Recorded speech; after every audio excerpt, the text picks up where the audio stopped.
I know the weight behind your eyes. It moves with you from the moment you open them in the morning until they flutter shut again long after midnight. No one else hears it, yet it hums through your skull like low machinery that never pauses. You call it tiredness, burnout, ennui, anything that sounds polite, though deep down you sense the truth. It is silent exhaustion, older than memory, rooted so deeply in your ribs that even your heartbeat feels slower because of it. You keep breathing, working, caring for the people who need you, but every task drags a chain behind it. You push that grocery cart, hold a smiling conversation, answer messages that always want something, and inside, you carry the click of rusty links. You learned long ago to hide the sound. You tell jokes, you say the right words, you nod at brunch. Everyone else sees a face that passes for functional. Yet in the soft space between thoughts, you feel the question rise. Not a tidy intellectual question, but a punch in the gut. How long can I keep moving when I never feel rested? You give yourself no answer, because answers have never arrived. You tried, and that is what hurts. You tried so hard it feels embarrassing to list the attempts. Stacks of self-help books gathering dust on the nightstand. Podcasts speaking in bright voices about grit and growth. A gratitude journal that now lies somewhere in a drawer, pages faithful and blank. Weekend retreats where strangers circled in workshops, promising transformation if you repeated affirmations with a smile. Therapy sessions where you learned terminology, nodded at diagnosis, and left wondering why definitions did not loosen the knot in your chest. You even taped reminders on your mirror that declared sunshine truths in pastel ink. None of it cracked the walls. You wake some mornings certain that life has shrunk into a single dim room. The ceiling presses low, the air tastes stale, the clock moves like thick liquid. You pace the outline of that room in your head while driving, while answering emails, while pretending to listen. Every choice feels pre-written, every future already colored in dull grays. Other people walk past open windows, and you watch them with a longing so fierce it feels humiliating. You suspect they hold a secret map. You ask inside, quietly, whether they see your face and recognize the prison bars behind your smile. You doubt they do. You have become excellent camouflage. Trying harder became your religion. Push through. Hustle longer, fix yourself. You built altars to productivity. You sacrificed sleep, comfort, moments of quiet delight because society nods approval when you bleed for improvement. Each new method looked promising. The first week tasted different, and then the flavor vanished, leaving the same aftertaste of stale metal. People told you to reframe, to manifest, to vibrate higher. You played along, mouth curling upward, heart flattening downward. When techniques failed, you blamed yourself, called it lack of discipline. Shame nested where hope should have lived. Shame, that loyal parasite, whispered that effort will never be enough because you yourself are not enough. Then the fear evolved. It is no longer simply fear of pain, it is fear of permanence. Fear that this is forever. Fear that nothing you touch will feel alive again. You picture the rest of your years scrolling out in a line of beige sameness. Work, sleep, errands, occasional forced festivities, then emptiness. You wonder whether other people sense the same quiet terror or whether you alone receive the defective script. Loneliness multiplies inside that wondering. The room grows smaller still. I see you in that room. I know its flickering light, the recycled air, the walls that fail to echo your voice back to you. I have pressed fingertips against those walls until my nails split. I have traced every invisible seam looking for a hidden latch. I memorized every corner because familiarity can feel safer than hope. I stayed so long that the idea of freedom began to taste like betrayal. Because if escape exists, why did it take this long? If a door stands somewhere, why did no one teach me how to find it? Self-doubt becomes comfortable furniture. You sit in it because standing hurts. Most psychologists will not tell you that sometimes the cage remains because it serves a function. The mind, brilliant and terrified, builds walls when the world outside feels unlivable. Childhood hands hammer planks of coping, then adult hands forget how to remove them. The prison becomes a museum exhibit titled, "My Personality." Visitors applaud your stability while your inner child still squats in the dark corners, clutching tools that once kept you safe and now keep you small. That child learned that stillness prevents notice, that silence avoids punishment. That numbness is easier than burning alive with feeling. These strategies saved you. They now suffocate you. Yet honor demands you thank them before you let them go. The exhaustion you carry is not laziness. It is accumulated vigilance, muscles clenched for decades waiting for impact. You never allowed full rest because rest meant lowering the shield, and you survived enough storms to distrust blue skies. The books you read, the therapy you tried, delivered language but not release, because release requires the body to feel what the mind explains. The walls you pace are woven from sensations older than speech. No mantra can dissolve them until the nervous system unclenches and lets the story finish coursing through. Trying harder tightens the weave. Trying softer feels impossible when softer once meant danger. Every time someone told you to think positive, they asked you to paint bright slogans over a door you could not see. Every time you forced gratitude, you wrote thank you notes to jailers you did not recognize. These practices did not fail because they are useless. They failed because they were presented as shortcuts, and shortcuts slide along the surface. What festers beneath keeps winning. You sense that truth, even if words struggle to articulate it. That is why each new method drains faster. Your unconscious spots the disguise, shrugs, and returns to guarding the oldest wound. So you stand at the edge of energy, afraid the next step will collapse the floor. You imagine yourself shouting for help, but the room absorbs sound. You imagine smashing a hole through the wall, but something in you screams that collapse is worse than confinement. You feel damned either way. Freeze feels like the only tolerable option. Freeze means you can still function, at least externally. Freeze means the people you love will not panic. Freeze means you honor every message you learned as a child. Stay small, stay quiet, need nothing, survive. If honesty hurts, let it hurt. Your pain deserves respect. This is not about fixing it. Not now. Now is about seeing it without flinching. I am not here to cure you or to shove yet another shining strategy into your hands. I offer presence. I offer recognition. I offer proof that someone else has walked those echoing halls and memorized the graffiti on the walls. That matters, because loneliness is the mortar that keeps the prison solid. When another voice speaks inside the chamber, the silence cracks. Hear me clearly. You are not lazy. You are not broken. You are not defective. You are a collection of intelligent defenses forged in fire. You are an organism that adapted perfectly to circumstances it never chose. You outlived storms that would have drowned others. The price was heavy. The price was the private belief that you must continue paying forever. I am telling you that belief is a lie. There is another way to inhabit yourself.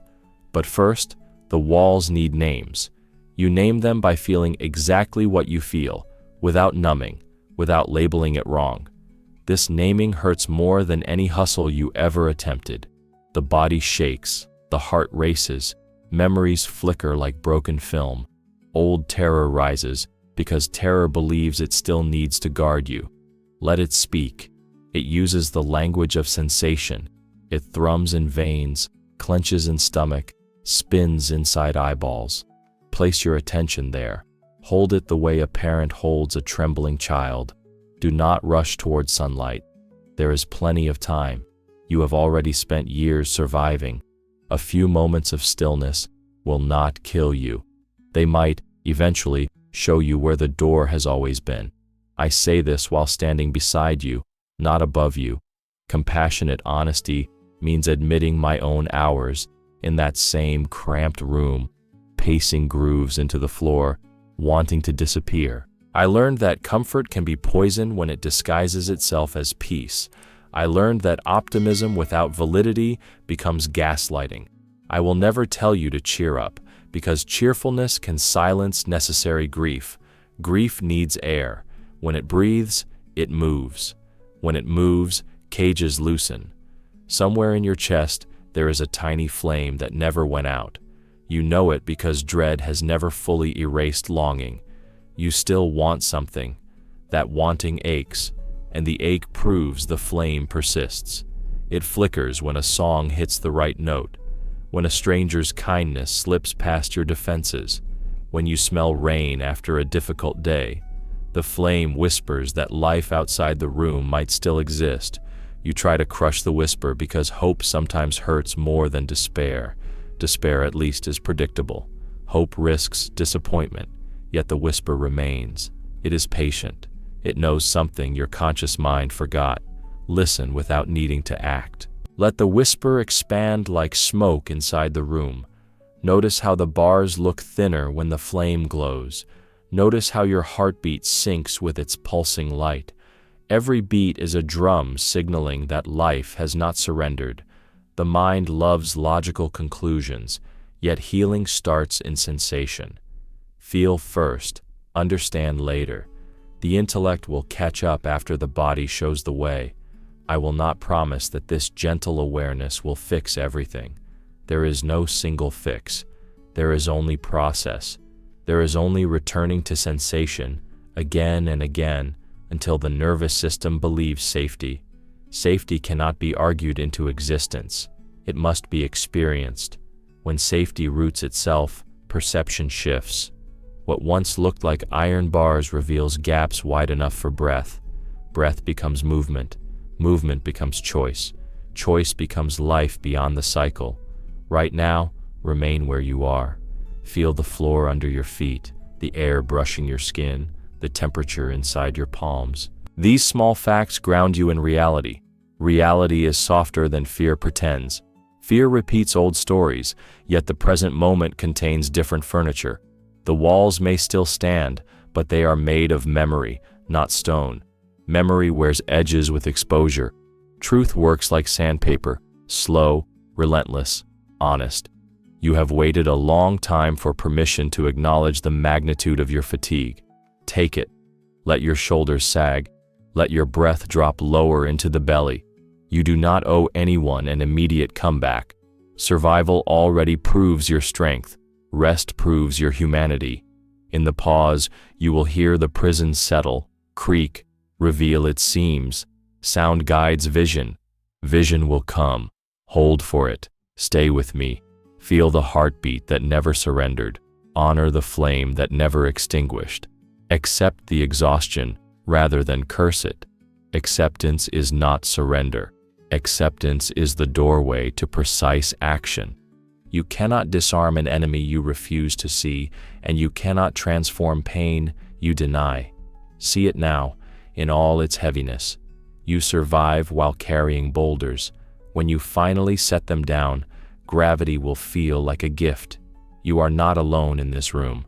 The moment you recognize companionship, the acoustics shift. Echoes fade. New vibrations enter. Shame cannot thrive under shared light. It slinks back into corners, smaller than it claimed. You still feel the chain, yet now you notice that the links are rusted. Rust means decay. Decay means the structure is fragile. Fragile things break under sustained truth. I will stay here until you sense the first crack. You will hear it the way brittle ice snaps over running water. The cage tells you it is eternal. It lies. Everything impermanent eventually reveals its weakness. The intelligence inside you hunts for that weakness. It has done so secretly for years. Now we hunt in daylight. Feel the sound of that crack in your bones. Let it vibrate. Let it rewire the ancient belief that nothing changes. Something already changed. A single fracture is enough. You know how glass shatters from one precise point. Pressure builds on that fracture every time you honor sensation. You need not swing sledgehammers. You need only keep noticing. Noticing is a lever no wall can resist forever. Stay present a few breaths longer. Notice tired eyes softening. Notice jaw unclenching. Notice how the room feels slightly larger, as if shadows receded an inch. This is not fantasy. It is neurobiology. Safety signals widen perception. Perception colors reality. Reality becomes spacious where it once felt suffocating. Spaciousness invites curiosity. Curiosity is freedom's scout. I promise no miracles. I offer companionship and perspective. I offer the idea that your exhaustion makes sense, your strategies made sense, your continued survival makes sense. Sense is fertile ground. From sense sprouts agency. Agency rewrites futures. So hold this moment. Inhale through the nose. Exhale through the mouth. Feel ribs expand. Feel spine loosen. Listen to the whisper of the flame reminding you that life still hums beneath the weight. You are not broken, but there's a reason everything feels like a cage, and you've been looking in the wrong place. You have been handed the same prescription over and over. Think brighter thoughts. Repeat the mantra. Rewrite the story. Smile until the muscles ache and call that proof it is working. A parade of upbeat slogans marches across your feeds like colorful billboards promising a freeway out of pain, and for a moment the glitter distracts you from the heaviness in your chest. You whisper the words, you tape them to mirrors, you wake at sunrise to say them with forced conviction that never quite reaches your bloodstream. By nightfall, the phrases taste like cardboard. Your mind feels betrayed, your body feels cheated, and the emptiness speaks louder than any affirmation could shout. Positive thinking tells you that what you focus on expands. It assures you that if you only maintain the correct emotional posture, the universe must bend to reward such obedience. Underneath that sparkle lies an accusation. When the sorrow stays, it implies you failed the spiritual exam. You are not enlightened enough, not grateful enough, not disciplined enough. Shame slips in wearing a pastel t-shirt stamped with the word positivity. Now the sorrow carries a second weight, the secret knowledge that its very existence proves personal inadequacy. The loop tightens. Affirmations promise to overwrite the inner critic by sheer repetition. You stand in front of a fogged bathroom mirror, voice trembling, saying I am enough, while a quieter voice counters with evidence to the contrary. The more fervently you repeat the declaration, the harsher the rebuttal becomes. That is not self-sabotage. That is the unconscious trying to protect its carefully structured world. The psyche clings to familiar pain because familiar equals predictable, and predictable equals survivable. When you force a new belief onto that territory, the old guard treats it as an invasion. It doubles patrols. The resistance you feel is not weakness. It is an outdated defense strategy running on autopilot, prepared to fight even your own hope. Quick fix therapy packages human complexity into neat sessions that end precisely on the hour. Techniques are taught like apps you can install for a better mood: cognitive reframe, emotional regulation, gratitude journal, exposure ladder. Each tool can be helpful when integrated with depth, yet depth takes time and safety. The timer rings before your nervous system has fully exhaled. You leave with tasks and worksheets, but the limbic brain does not speak worksheet. It learns through felt experience, through rhythm, through relational warmth that does not vanish at 59 minutes past the hour. When that warmth cuts off abruptly, the body senses abandonment, and the old alarm resets. You label yourself non-compliant and sign up for another program, certain the fault lies in your effort, never suspecting that the structure is too brittle to meet your needs. Self-help culture morphs healing into a marketplace. Algorithms measure your pain and feed it back to you as targeted ads. Every scroll shows another guru holding the missing key, another 7-step ladder to perfect peace. Consumption masquerades as transformation. You purchase courses, journals, scented candles, brainwave playlists, not because you are shallow, but because hope drives the purchase. Hope that this purchase will be the last. Hope that the next method will finally lift the veil. The high of anticipation carries you for a week, then crashes under the same familiar shadows. The cycle profits the sellers. The system depends on your return. If you've ever blamed yourself for not healing fast enough, it's not your fault. The rules were rigged before you entered the game. You were taught to climb a mountain by running on a treadmill.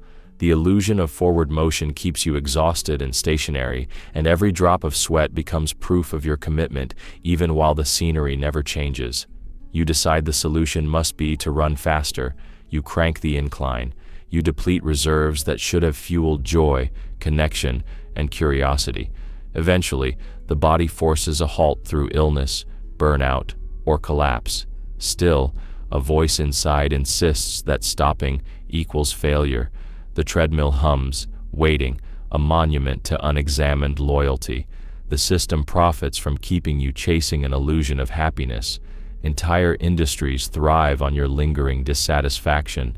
Beauty regimens, productivity hacks, biohacking gadgets, endless content streams, each promising the final puzzle piece. None can succeed, because true resolution would end the transaction, so they sell comfort instead of cure, distraction instead of depth. You receive temporary relief, enough to continue functioning, but never enough to exit the loop. Your pain becomes a renewable resource mined by markets and monetized by metrics. It is not conspiracy, it is commerce. Commerce grows where longing has no language. The unconscious reads this landscape and grows suspicious of any bright promise. It remembers being lured before. It recalls the sting of disappointment and moves to protect you from repeating that burn.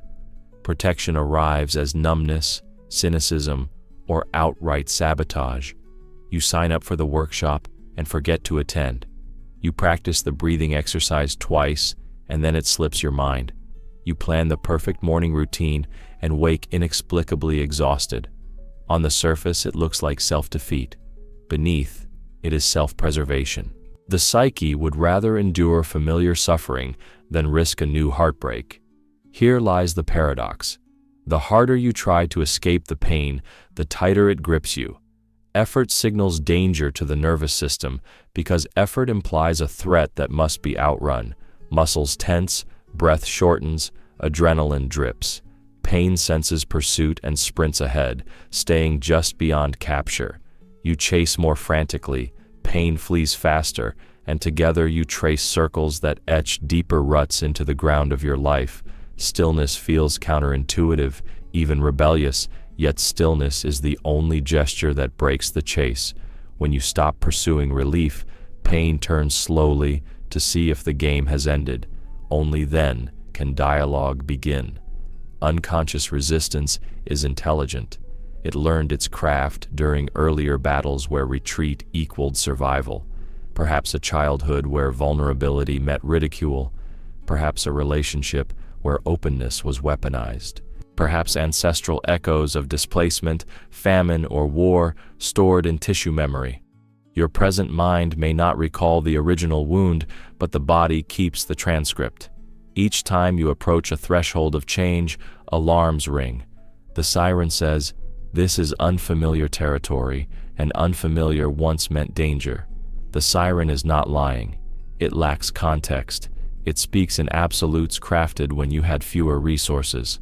Adult awareness must update the map, but first, it must earn the right to override the old command center by proving that new safety exists. Popular culture skips that proving stage. It pushes you toward immediate positivity, bypassing the essential detour through embodied truth.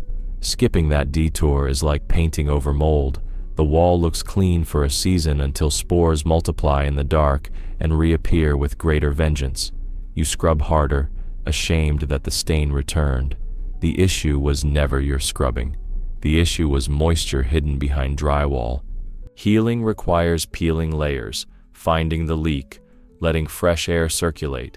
That is messy, slow, and unprofitable to sell.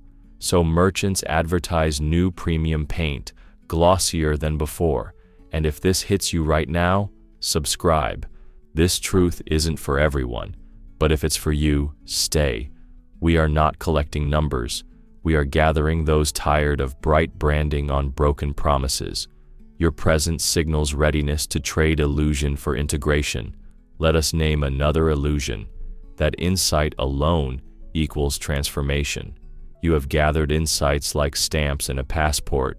You understand attachment styles, cognitive distortions, polyvagal theory. Knowledge feels empowering until the moment triggers strike and the body overrides logic with survival reflexes.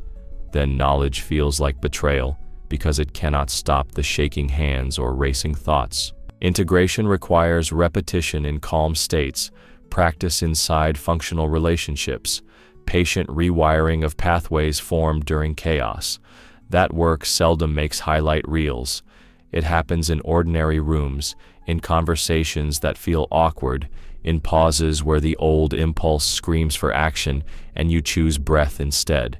Yet choosing breath is invisible labor. No one applauds.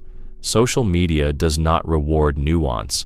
Algorithms prefer extremes. Shout triumph or confess defeat, anything but murky middle ground where real change incubates. This discrepancy feeds the illusion that everyone else heals faster. You scroll through transformation testimonials and wonder why your timeline lags.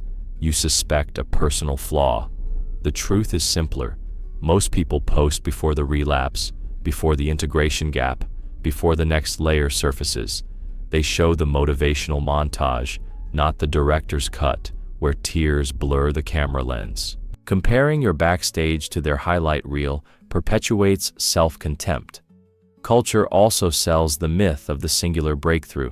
One retreat, one psychedelic journey, one quantum leap. The narrative suits our craving for climactic resolution. In reality, breakthroughs are temporary apertures. Light floods in, reveals dust particles swirling. Then the window closes, and you must decide whether to start sweeping. Without daily sweeping, dust resettles. The high fades, shame returns with added disappointment that the glow did not last. You call yourself ungrateful, never stopping to realize that the high was an invitation, not a destination. There is an economic incentive to keep you yearning for the next high. Retreat centers, supplement brands, content creators rely on repeat customers. Their marketing copy praises your bravery while nudging you toward another swipe of the credit card.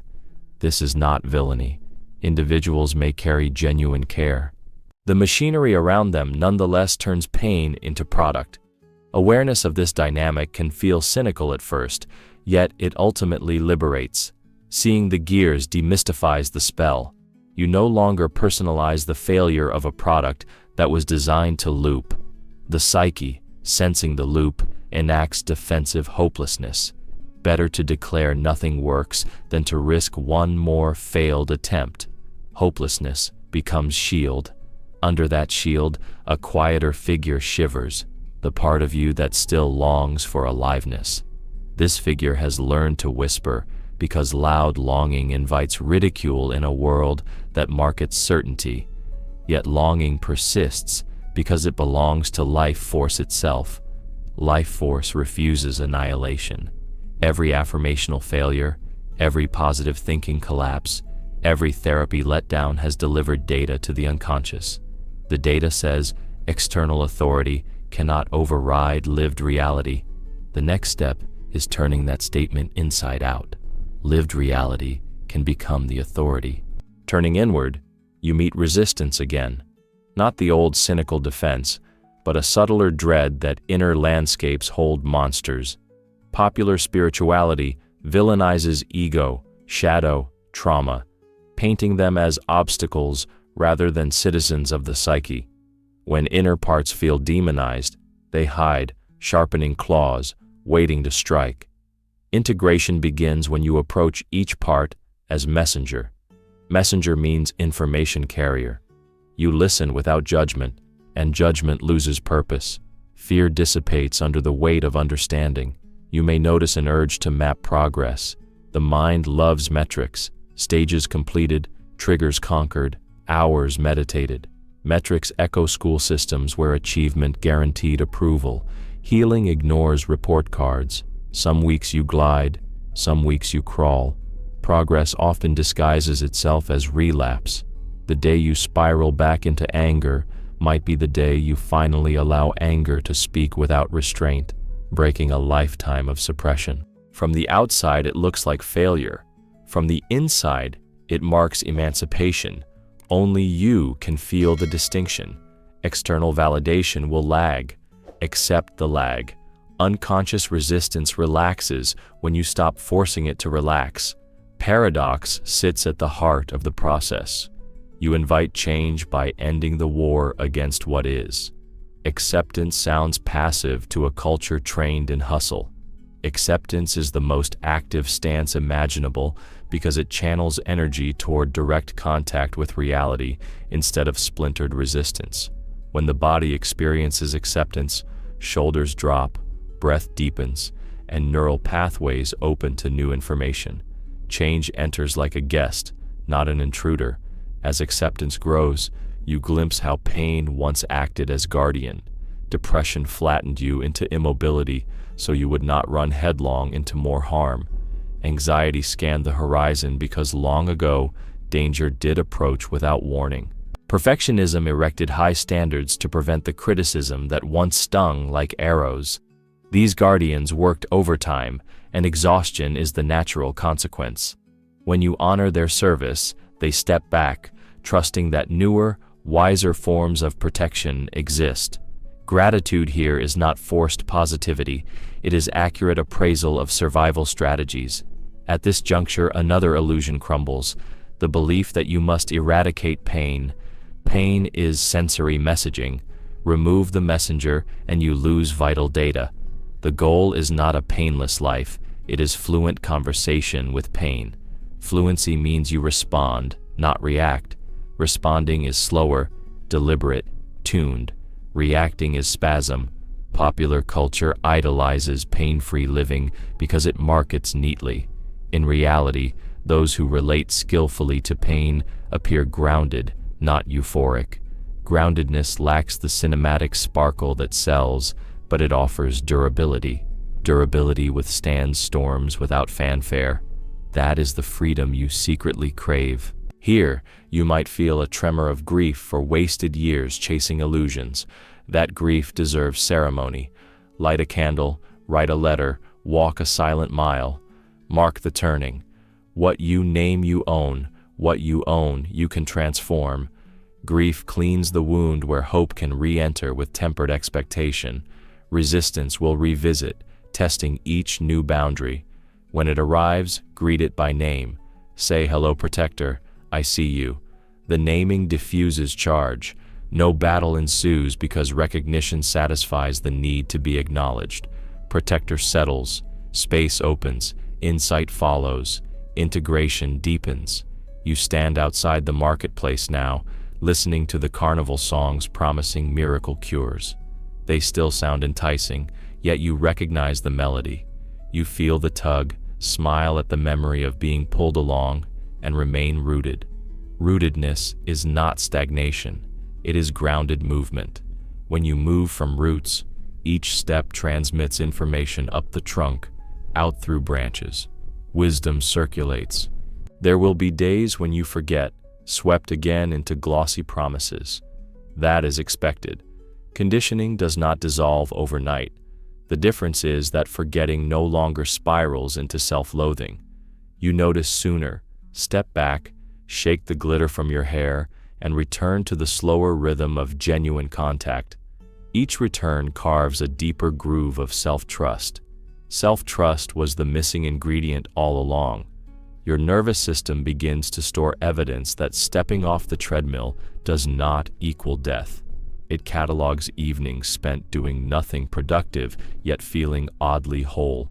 It notes conversations where honesty replaced forced optimism and connection deepened. It records mornings where you allowed sadness to sit at the breakfast table and still managed to sip coffee. These micro-proofs accumulate into a library thicker than any self-help volume. The body reads that library in sensation. Safety rewrites code. Commerce still circles, but desperation fades. You may still buy books, attend workshops, schedule therapy, yet the posture changes. You approach offerings as resources, not rescues. You remain the author of pace and application. Authority internalizes. Industry loses leverage over your worthiness. If you've ever blamed yourself for not healing fast enough, it is not your fault. If the system profited from your chase, you now witness the game in motion and step aside. The chase slows. The pain you once sprinted from now stands before you, breathing hard, just as tired of the pursuit. You regard each other, finally still. In stillness, curiosity whispers. Curiosity cracks the cage. The rest unfolds not through sprinting, but through deliberate, living steps. And if this hits you right now, subscribe. This truth is not for everyone, but if it is for you, stay. Every human life carries an invisible twin. You meet that twin on the inside of every judgment you hurl at yourself, on the underside of every trait you dismiss in someone else. Carl Jung called that unseen companion the shadow. It holds every impulse, memory, and trait your conscious mind labeled unacceptable. You did not discard those pieces. You stored them in a vault and painted "Do not enter" on the door. Over years, the vault grew crowded, and the air inside your body grew heavier. A lifetime of rejected qualities now hums in your muscles like static. When that hum grows loud, you look outward and see other people embodying what you refuse to touch. Their loudness irritates you. Their neediness embarrasses you.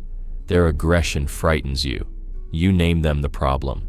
In truth, you watch your own shadow walking around wearing someone else's face. Children learn quickly which parts of themselves earn safety and which parts invite punishment or ridicule. A toddler screaming in rage watches caregivers recoil. The toddler's nervous system absorbs the lesson. Fierce anger equals rejection. The psyche decides survival matters more than authenticity, so it hides rage behind politeness. That rage does not dissolve, it migrates. Years later, you meet a colleague who speaks with cutting bluntness, and your stomach tightens in instinctive dislike. You label them rude, yet somewhere inside you another voice says, "They are doing what I never allowed myself to do." That recognition flickers for a moment, then shame buries it. Projection completes another circuit. The shadow remains invisible because visibility once meant risk. Shadow work means turning toward those disowned parts with the same curiosity you would offer a child who feels misunderstood. You sit down inside your own skin and say, "I know you hid for a good reason. Show me what you carried all this time." At first, nothing moves. Decades of exile taught those parts to mistrust sudden attention. So you wait, you breathe, you let the body soften, so the room inside feels a little safer. Eventually, a memory surfaces. The afternoon you were told your laugh was too loud, the night you cried and someone mocked the tears, the moment your enthusiasm was labeled childish. Each memory arrives with a tethered emotion. Anger, shame, grief. They are energy packets stored for later. Later is now. Trauma operates in the same storage system, only the charge is higher. Think of trauma as emotional electricity that surged through your circuits too fast for the body to process. The fuse blew, freezing that charge into muscle tension, digestive patterns, subtle posture cues. You can recall the story in words, but verbal recall alone does not release the current. Talking about the accident, the betrayal, the childhood chaos sends information to the thinking brain. The electricity lives in the body brain, the fascia, the vagus nerve, the hormonal cascade. Until the body feels completion, the charge loops. Each loop reinforces the belief that the world is still dangerous. That belief is not conscious. It shows up as a startle when a door slams, as numbness when intimacy approaches, as unexplained exhaustion each time you consider a dream worth chasing. Mainstream culture attempts to solve trauma with top-down logic, cognitive reframes, inspirational speeches, get-over-it sentiments. They bounce off the body's locked vault because the body does not speak English or any language. It speaks pulse, breath, tension, temperature. To unlock the vault, you need direct experience that contradicts the stored terror. Slow breathing while feeling the heartbeat begins the contradiction. Gentle movement that feels safe contradicts frozen muscles. Consistent relational safety contradicts the expectation of abandonment. Over time, the body updates its records. The charge unwinds. What felt like fate reveals itself as physiology awaiting resolution. Family scripts run silently beneath all this. You entered a stage play already in progress. Each family line hands down roles developed across generations. One child becomes the responsible peacekeeper, another the lost wanderer, another the lightning rod carrying collective anger. You may believe you chose your personality. In reality, you adapted to fulfill a systemic need. The system promised belonging in exchange for compliance. Belonging is primal nourishment. You complied. Later in adult life, the script clashes with changing circumstances. The peacekeeper feels resentful at always mediating conflicts. The wanderer feels guilt for never settling. The lightning rod burns out under relentless projection. Yet breaking character threatens exile, so you stall, repeating inherited scenes even when they suffocate you. These family programs hide in plain sight through simple phrases. We do not talk about feelings here. Success means never depending on anyone. Men must always handle it alone. Women must always keep the family together. Money is scarce and must be chased. Anger destroys relationships. Joy invites envy. Each sentence is a bar in the mental prison. The bars are the stories you keep believing. Because the stories run on autopilot, you rarely notice them. You only notice the squeeze when circumstances force you against a bar. You fall in love yet sabotage intimacy. You receive an opportunity yet procrastinate until it disappears. You try resting but guilt whips you back into motion. The mind calls it self-sabotage. The script calls it continuity. Perception builds prisons faster than any outside force. A real jail requires steel and concrete.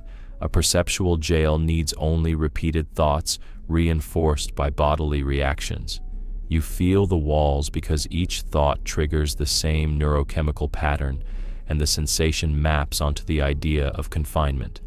External life may look free, job, friends, choices, yet the internal narrative says, I cannot or I must not. That narrative whispers through your nervous system. Muscles constrict each time you approach the edge of limitation, and tension feels like impact. You interpret tension as proof the wall exists. In truth, the wall is tension itself. Unlearning begins with noticing the cycle. Thought triggers body, body triggers sensation, sensation feeds thought. Break the circuit at any point and you create space. Space lets you observe rather than merge. Observation is not detachment, it is clarity. From clarity, you can turn toward the shadow without flinching. Let the trapped energy tremble out of captivity. Question the inherited family instruction and watch perception soften. No sledgehammer needed. When you see the bar as a story, molecules reorganize. Steel turns to fog. Imagine holding a glass of water with dye swirling through it. The dye is trauma, family lore, societal messaging, personal memories. Instead of dumping the glass out, you place it under a faucet of clear water. Slowly, the dye lightens. The process looks uneventful, almost boring, but chemistry shifts with persistence. That faucet is daily embodied presence, breathwork, somatic tracking, truthful conversation, moments of stillness where you allow feelings without labeling them wrong. Small acts repeated often saturate the nervous system with new data.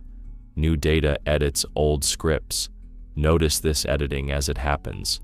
You start voicing a need and catch the old terror of rejection. Instead of swallowing the words, you breathe deeper, feel feet on floor, let the charge surface. You say the need anyway. Perhaps the listener meets you with respect. The body registers a disconfirming experience. One bar flickers. Another day you feel grief rise, and the family rule says, hide emotion. You sit quietly, hand on chest, tears falling, no apology. The earth keeps spinning, rule challenged, not catastrophically. Another bar loses solidity. You do not need to hunt every bar consciously. Recognizing the mechanism enough times trains implicit memory toward flexibility. Flexibility erodes rigidity, the way wind reshapes dunes. Effort shifts from pushing down fear to staying present while fear passes through. Presence demands less energy than suppression. Energy freed from suppression fuels creativity, connection, and genuine rest. Life expands inside the same external square footage. The room you thought was a prison reveals expanded dimensions when perception relaxes its grip. Compassion anchors the process. Harsh self-scrutiny recreates the same abandonment you are trying to unwind. Speak to the shadow in the tone you crave after a night filled with nightmares, gently, steadily, offering water and light. Tell the traumatized muscles they performed brilliantly under duress. Tell the family program you appreciate its aim to protect lineage. Appreciation melts resistance. What was enemy becomes ally willing to transform. Keep metaphors tangible. Think of the nervous system as a loyal dog. It barks at anything unfamiliar because barking protected the household before you could install secure locks. You cannot reason the dog into silence with essays. You sit near, let it sniff your calm presence, toss treats when strangers prove safe. Over time, barking subsides. The dog still warns real danger, but it no longer loses composure at every creak. Your body deserves the same graduated exposure. Day by day, you will observe subtleties. Food tastes stronger. Colors look fuller. Conversation feels layered rather than linear. These changes are not spiritual fireworks. They are signs of a nervous system stepping out of hypervigilance into nuanced perception. The senses widen when they are not scanning for threat. Wide senses pull in life. Life once narrowed to survival now includes pleasure, curiosity, nuance.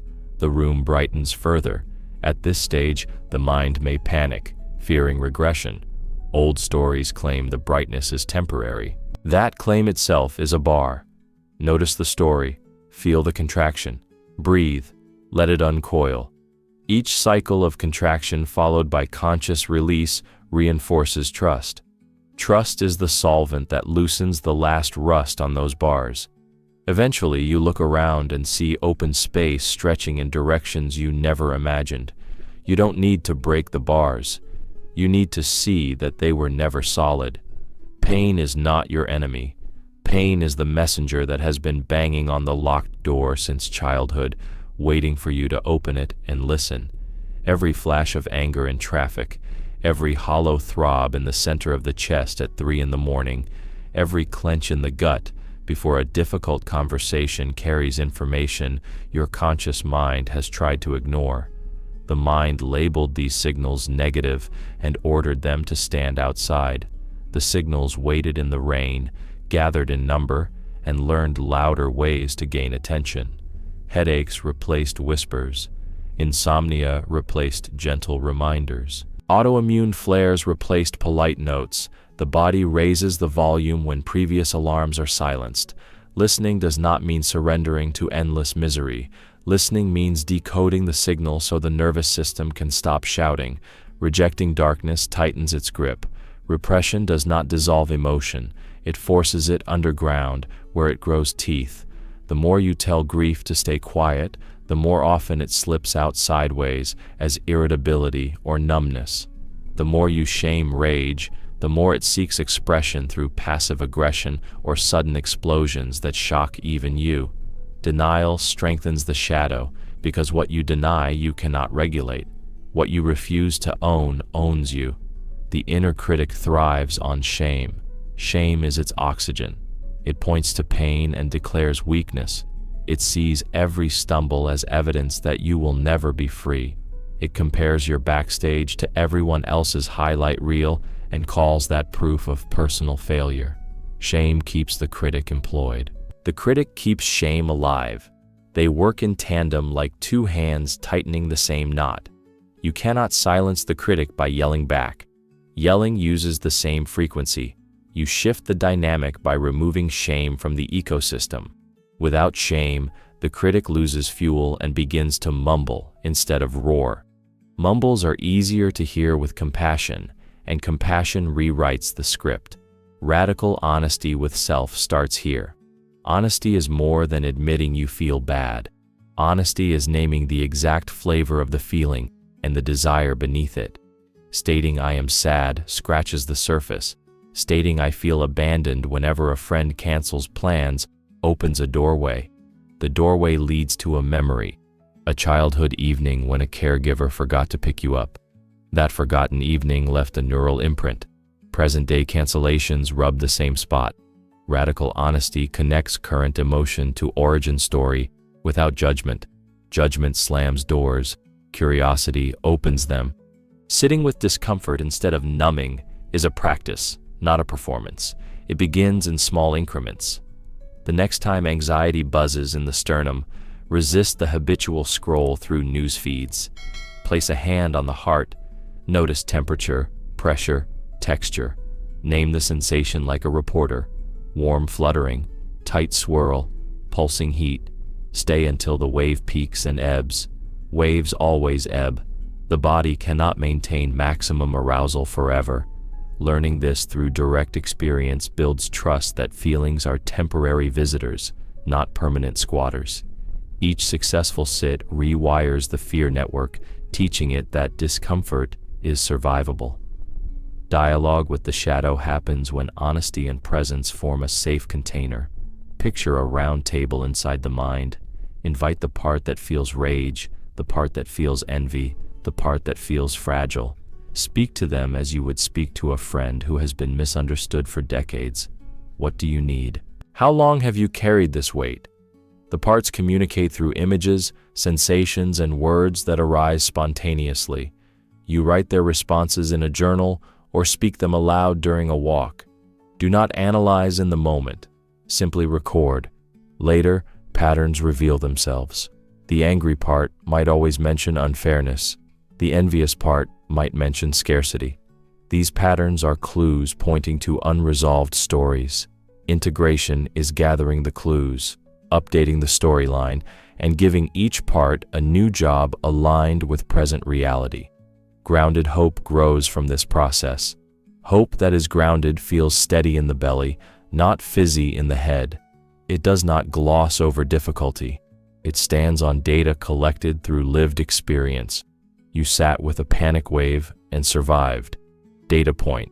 You voiced a boundary and the relationship endured. Data point. You listened to the critic with kindness and its volume dropped. Data point. Enough data points arrange themselves into a map. The map shows where safety lives in the body and how to reach it. That map is hope made tangible. Integration steps can feel abstract until applied to a single day, so bring them into a 24-hour cycle. Morning, check in before grabbing the phone. 2 slow breaths. Scan shoulders, jaw, stomach. Note any strong sensation. Name it. Midday, set a timer that reminds you to stand, stretch, and ask which inner part needs water, food, or movement. Evening, write 3 honest sentences about the most intense emotion of the day. No spin, no silver lining, just fact. This rhythm keeps the communication loop open. Consistency matters more than intensity. A few minutes repeated daily outperforms an occasional marathon of self-work followed by weeks of neglect. Inner critics often object to the pace. The critic says, "This is too slow." The critic fears wasted time. Respond calmly. Say, "We are not wasting time. We are pacing the nervous system." Fast floods drown seedlings. Slow rain nourishes roots. Roots that receive steady moisture grow deeper. Deep roots withstand storms. The critic will not vanish overnight, but it will notice when progress becomes visible through stability. Stability is the language even critics respect. Pain signals sometimes intensify during early integration. This is rebound awareness. Like turning on a dimmer in a room that was pitch black, the first clicks reveal more mess than expected. Keep the light steady. Clean one corner at a time. Celebrate small wins without fanfare. Quiet celebration signals the nervous system that success does not lead to dangerous exposure. Loud celebration can mimic threat if loudness once precedented punishment. Tailor responses to personal history. Integration honors individual context over universal formulas. Embodiment practices anchor the work. Choose one each week and rotate.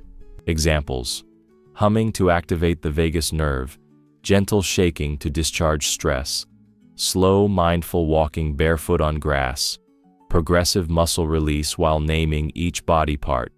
Pair practices with intention rather than outcome. Intentions focus on process. Outcomes chase finish lines. Integration is a lifelong spiral, not a linear sprint. Relationships serve as mirrors for shadow material. Share discoveries with one trusted friend or therapist who can hold space without prescribing quick fixes. State needs explicitly. I need you to listen without advice. Silence from a supportive witness allows inner voices to surface. Witnessing by another regulates the social nervous system and normalizes the expression of long-kept truths. Integration never happens in total isolation because original wounds often formed in relational contexts. Healing within safe relationship completes circuits the body left unfinished. Self-comfort replaces self-abandonment. Instead of telling yourself to get over it, you place a warm cloth on tense shoulders. Instead of numbing heartbreak with endless streaming, you play music that matches the mood and sway gently. Self-comfort teaches the nervous system that internal caretaking is reliable. Reliable inner caretakers reduce dependency on external validation. Reduced dependency frees energy to explore creativity, purpose, and joy without fear of collapse when outside approval fluctuates. Track progress in sensory terms. Sleep quality, appetite variation, breath depth, spontaneous laughter, ability to daydream without catastrophizing. These markers reflect autonomic balance more accurately than intellectual evaluation. The body tells the truth sooner than the mind, but before you rush into fixing it, there is one more uncomfortable truth. Integration reveals new layers as soon as old layers resolve. The psyche is multi-level. Completing one loop uncovers deeper stories. This is not regression. It is progression into subtler territories. Expect cycles. When a familiar pattern resurfaces, greet it with recognition rather than panic. Recognition means the previous work created enough safety for the system to present the next layer. Celebrate the reveal.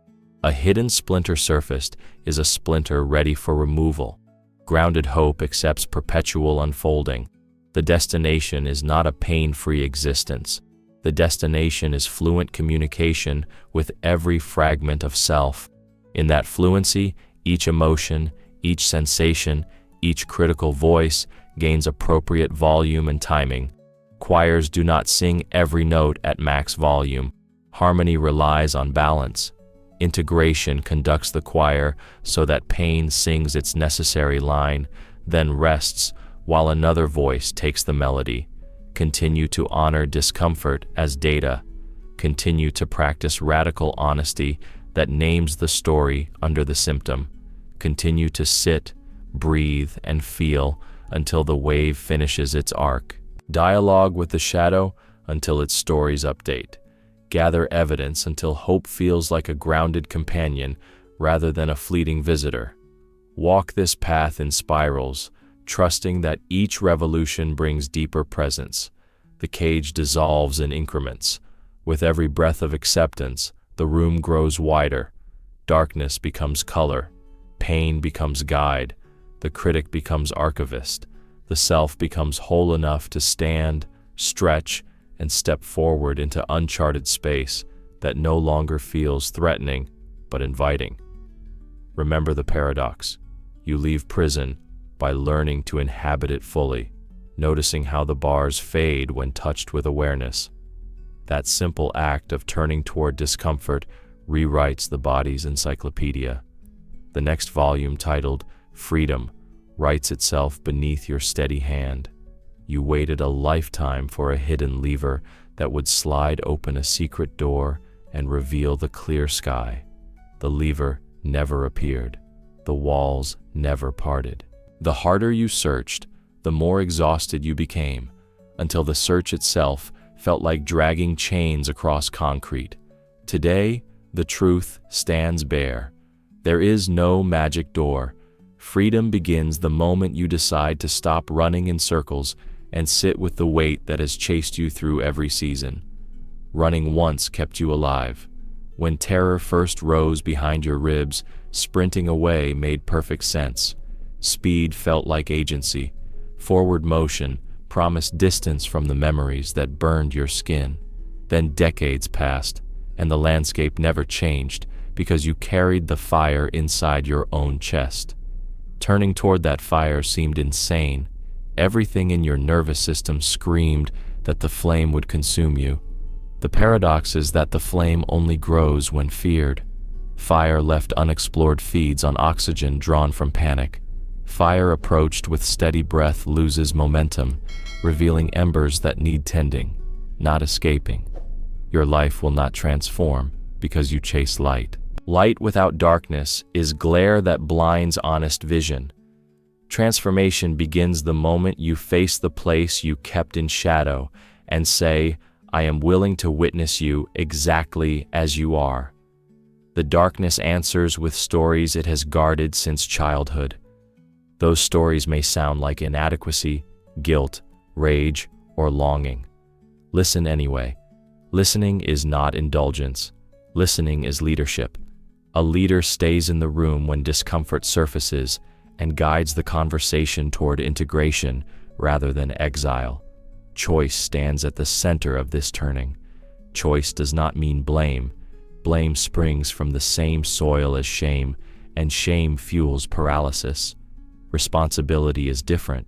Responsibility says, I own my response to the patterns carved into me by circumstance, family, culture, and time.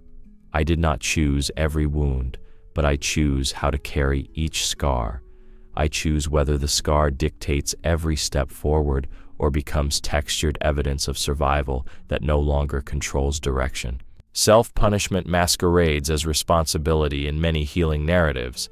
You notice backsliding and call yourself weak. You feel fear and label it failure.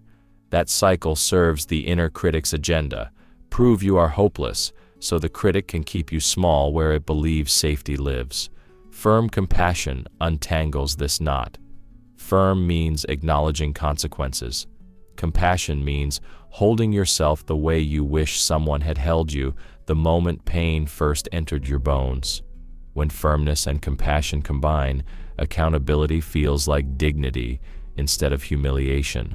The hardest truth to digest is simple. No future version of you will arrive to rescue the present version.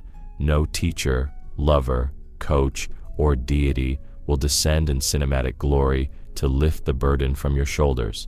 Support can accompany you, but the decisive breath must come from inside your own lungs. That breath says, I stop bargaining with reality and start inhabiting it. Reality includes grief and disappointment, as well as wonder and hilarity. Accepting the full spectrum grants access to power hidden behind emotional censorship. Turning toward darkness does not glorify suffering. It normalizes the human range. When anger climbs your throat, you neither swallow it nor spit it like poison. You let it inform you. Perhaps a boundary was crossed. Perhaps a value went unnoticed. You translate heat into direction. When grief pools in the chest, you do not flee into distraction. You allow tears to irrigate the dry ground around your heart so empathy can grow roots. Pain becomes compost for wisdom when permitted to decompose instead of being frozen in denial. Freedom looks less like fireworks and more like quiet mornings where the breath drops naturally into the belly. It tastes like choosing to rest without internally apologizing.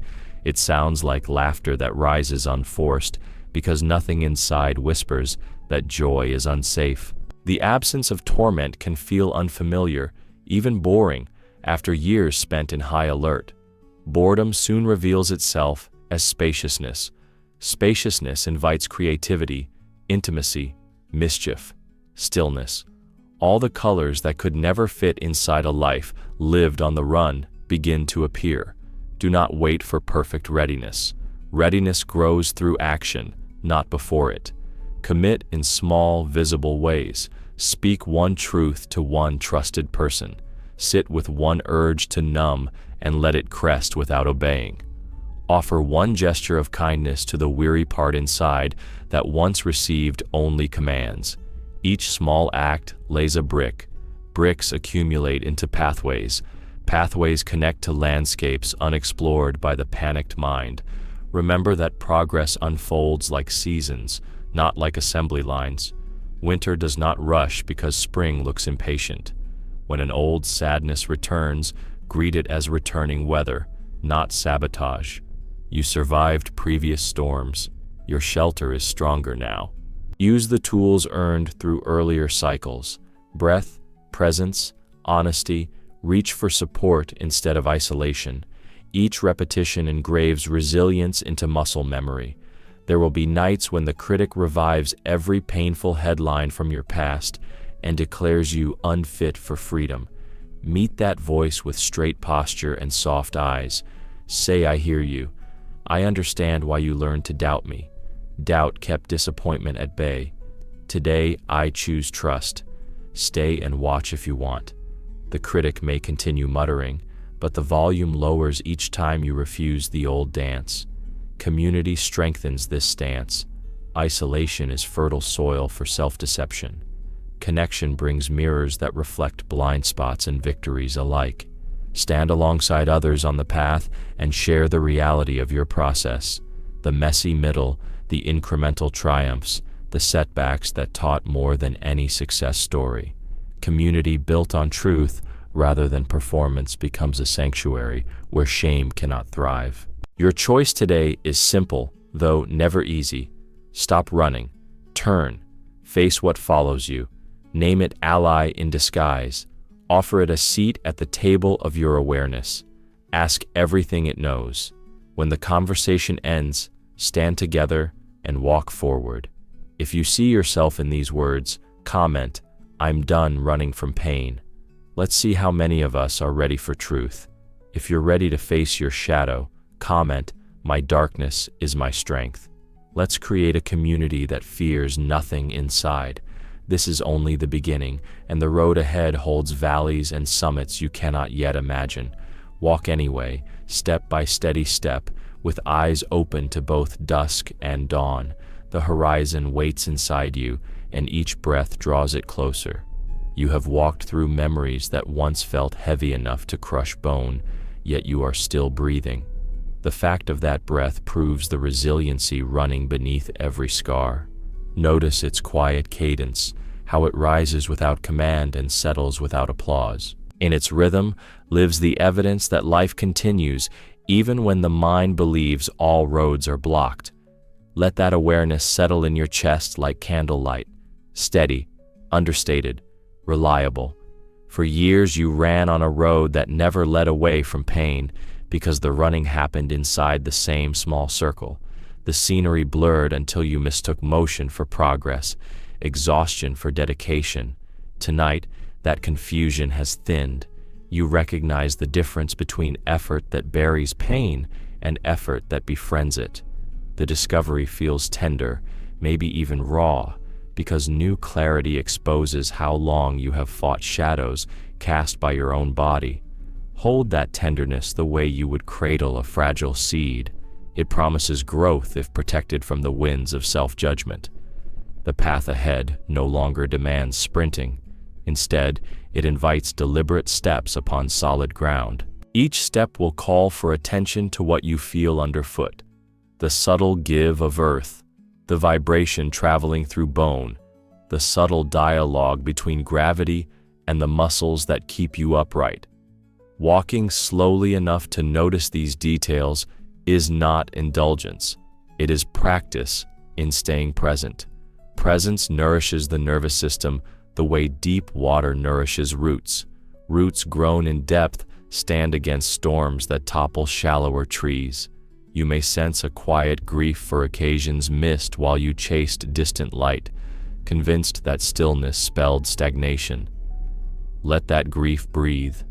It places a gentle hand on your shoulder, reminding you that regret is love traveling backward in time, seeking a voice. Acknowledge what was lost, then watch how acknowledgement transforms grief into wisdom. Wisdom folds itself into the fabric of current choices. With every inhalation, you weave the past into resilience instead of resistance. There will be moments when the old urge to flee whispers again. It may arrive during a pause in conversation, during unexpected disappointment, during late-night silence when familiar anxiety creeps along the spine. When it comes, greet it like an elder traveler who once saved your life. Say, "I know why you arrive. I am safe now. Rest beside me." In that invitation, the urge loses urgency. What once pushed you to motion now sits quietly, another voice around the campfire of consciousness. Practice this companionship with every sensation that appears. Anger may blaze. Meet it with the steadiness of a hearth that welcomes flame without burning the house. Sadness may cloud the sky.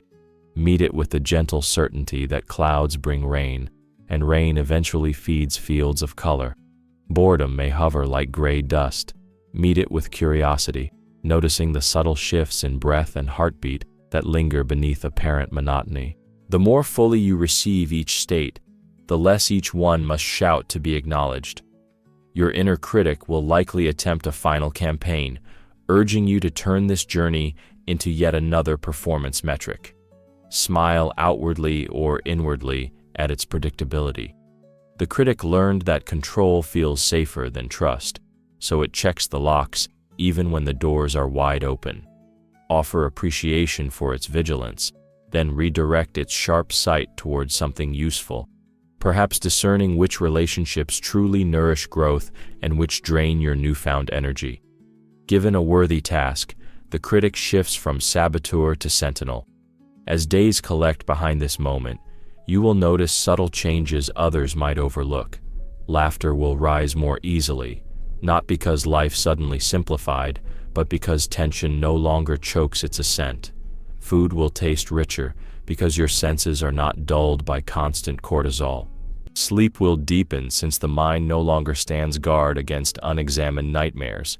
None of these shifts arrive through forced positivity. They sprout from unhurried acceptance, the same way wildflowers emerge when hardened soil finally softens under consistent rain. Remember that healing is not an identity, it is an ongoing relationship with the self. Avoid turning today's insight into tomorrow's limitation by clinging to any single label. You are no longer merely a survivor, a fixer, or even a healer. You are a living process, always becoming. Give yourself permission to revise stories as often as new evidence appears. Fluidity keeps the psyche from calcifying around moments already completed.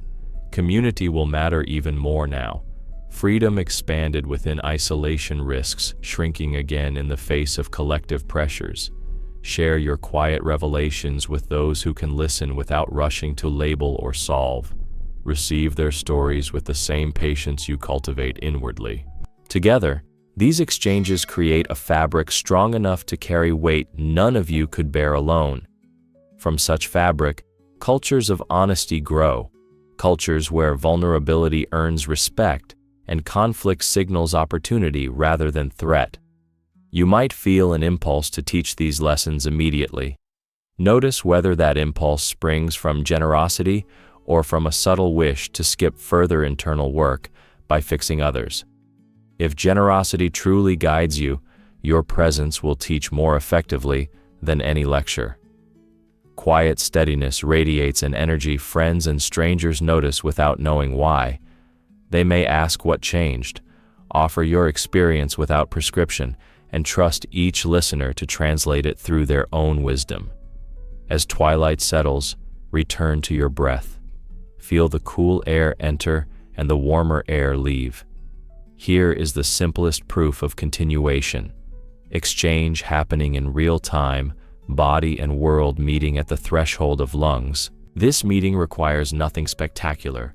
It simply persists, steady and uncelebrated, the same way mountains hold the horizon in place while centuries slip by. Let this subtle miracle remind you that life's deepest movements often occur beyond the reach of noise. Hold the image of a doorway with no door, threshold with no barrier. You step through by standing still inside yourself, by allowing the full spectrum of human emotion to pass, because nothing real threatens the integrity of a heart willing to remain open. Courage no longer resembles the clenching fist, but the hand resting palm up, sure enough in its strength to welcome both thorn and rose. You will forget some of this tomorrow or the next day. Forgetting is natural, remembering is the intentional act. Each time you recall the stillness beneath urgency, the memory deepens, etching new grooves into neural pathways. Over time, the groove becomes a river, and the river finds the sea. Trust the accumulation of small remembrances. Now bring your awareness back to wherever you sit or stand. Feel gravity, hear subtle sounds, sense the faint vibration of blood traveling its endless circuit. Place your attention on that rhythm for several breaths. In doing so, you confirm once again that home resides inside, not in destination or validation.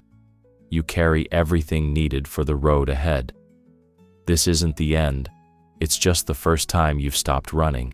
And from here, everything changes, because you do.